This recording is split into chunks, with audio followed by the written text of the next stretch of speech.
केंद्र की मोदी सरकार ने आज अपने कार्यकाल का अंतरिम बजट पेश किया। चुनावी वर्ष में इस बजट से देश के लोगों को काफी अपेक्षाएं थी। हिमाचल प्रदेश के पूर्व मुख्यमंत्री व नेता विपक्ष जयराम ठाकुर ने केंद्रीय अंतरिम बजट को विकसित भारत 2047 के लक्ष्य की नींव बताते हुए कहा कि अंतरिम बजट काफी संतुलित है और हर वर्ग का ध्यान रखा गया है और युवा, गरीब, महिलाएं और किसानों को मजबूती प्रदान करने वाला बजट पेश किया गया है। शिमला में पत्रकार वार्ता कर जयराम ठाकुर ने कहा कि 10 साल में केंद्र की मोदी सरकार ने देश को नई ऊंचाइयों तक पहुंचाया है। राम मंदिर निर्माण, कश्मीर से धारा 370 हटाने जैसे बेहतरीन काम हुए हैं। 10 वर्षों में 25 करोड़ लोगों को गरीबी रेखा से नीचे रहने वाले लोगों को गरीबी रेखा से बाहर निकाला गया है। तो वही भारत के 80 करोड़ लोगों को गरीब कल्याण अन्न योजना के तहत मुफ्त राशन बदस्तूर जारी है। जीएसटी कलेक्शन 2 गुना हुआ है।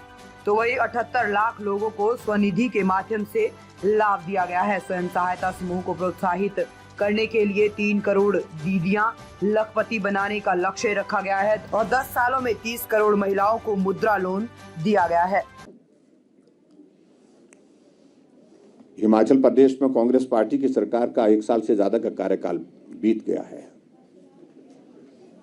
13 महीने बीत गए, 14 महीने पूरा होने वाले हैं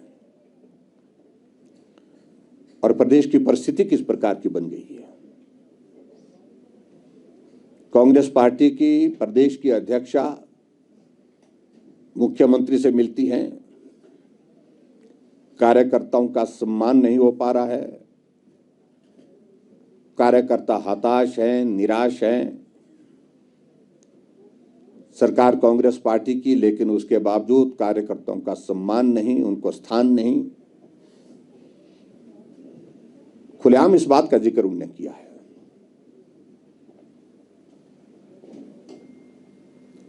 और कांग्रेस पार्टी के ही कार्यकारी अध्यक्ष जो सुजानपुर से विधायक है, आज उनका भी एक पत्र सोशल मीडिया में देखने को आया है जिसमें उन्होंने जिक्र किया है कि हम 1 साल के कार्यकाल में बहुत बेहतर नहीं कर पाए। उनकी भावना इस प्रकार से उसमें व्यक्त हुई है। हमने हिमाचल प्रदेश में बेरोजगारों के लिए नौकरी देने का वादा किया था, बेरोजगारी को कम करने का वादा किया था।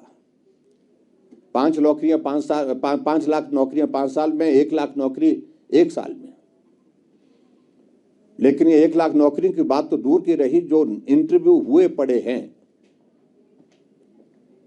बच्चे पिछले 1 साल से दर की ठोकरें खा रहे हैं, कोर्ट में, कचहरी में धक्के खा रहे हैं।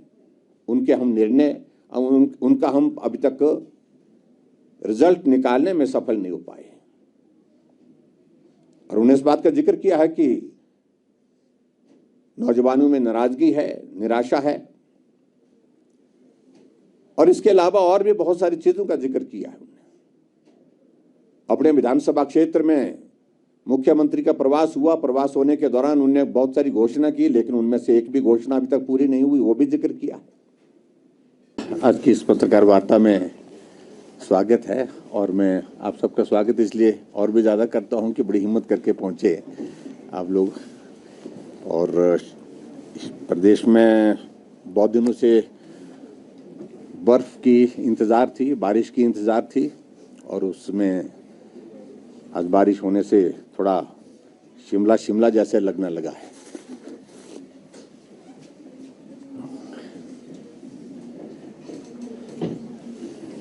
मित्रों, आज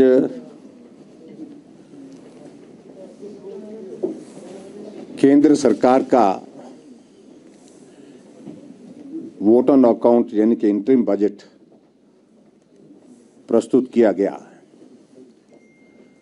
और वोट ऑन अकाउंट इसलिए क्योंकि अभी कुछ दिनों के बाद ही ऐसी संभावना है कि लोकसभा के चुनाव की तारीखें तय हो जाएंगी।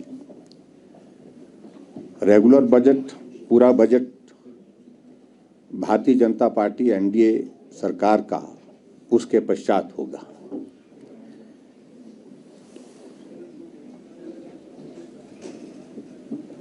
आदरणीय प्रधानमंत्री नरेंद्र मोदी जी के नेतृत्व में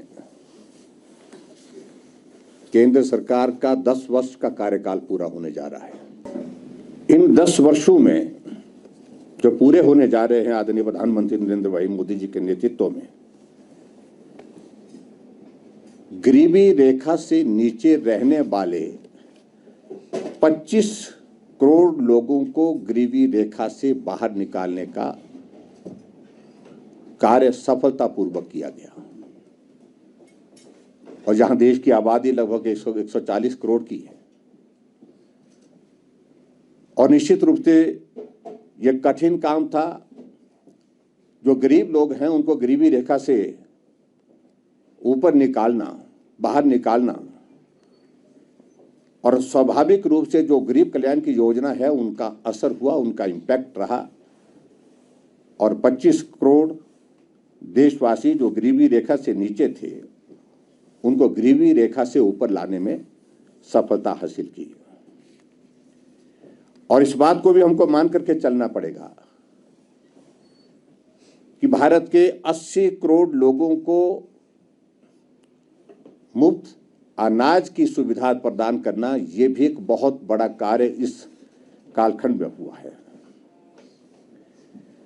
और जो बदस्तूर बिल्कुल जैसा था उसी तरह से चला हुआ है। इस प्रकार की परिस्थिति हिमाचल प्रदेश की है। मैं आप सबके बीच में यह भी कहना चाहूंगा कि हमारे लिए प्रसन्नता का विषय है कि हमारे पार्टी के राष्ट्रीय अध्यक्ष जगत प्रकाश नड्डा जी 3 और 4 तारीख को कांगड़ा में धर्मशाला में आने वाले हैं, और उनका भव्य स्वागत की तैयारी पार्टी की ओर से पार्टी का नेतृत्व और पार्टी के सब कार्यकर्ता वहां पर करेंगे। उस बात के लिए हमारे पार्टी के प्रदेश के अध्यक्ष, पार्टी के अन्य सभी पदाधिकारी इस काम में जुटे हैं, हम सब लोग, और भव्य कार्यक्रम का आयोजन वहां पर धर्मशाला में हमने करने का तय किया है 3 तारीख को।